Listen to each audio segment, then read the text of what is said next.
بسم الله الرحمن الرحيم الحمد لله رب العالمين وصلى الله على محمد وآله الطاهرين واللعن الدائم على أعدائهم ecmaîn. Vəhabilərin hal-hazırda baş müftisi olmuş Salih Fovzan, hansı ki bütün dünyada, həmçinin ölkəmizdə olan vəhabilər, özlərinə sələfi deyənlər, onların hər birisinin baş müftisi Salih Fovzandır. Bu şəxsə sual verirlər ki, Peyğəmbər ki sallallahu aleyhi və aleyh buyurur ki, günahdan, pis işdən xəbərsiz olan, murdar işlərdən xəbərsiz olan, əxlaqsızlıqdan xəbərsiz olan mömin qadınları qəzf etmək olmaz. Qəzf yəni onlara töhmət vurmaq, namussuzluqda ittiham etmək, zinakarsan və bu kimi şeylər demək, namuslarını ləkələmək. Bu ki olmaz. Bəs yaxşı, kafirat necə?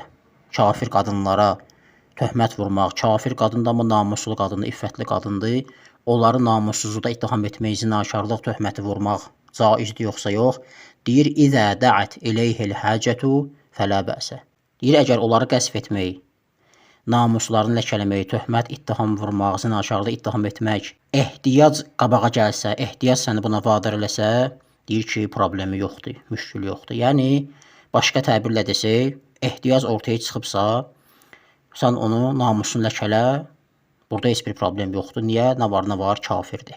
Sallallahu aleyhi ve sellem قذف المحصنات الغافلات المؤمنات هل معنى ذلك أن قذف الكافرات جائز؟ إذا دعت إليه حاجة لا بأس، نعم. أما ما دعت إليه حاجة فلا يجوز. ما يكون المسلم تعود الأشياء هذه، نعم.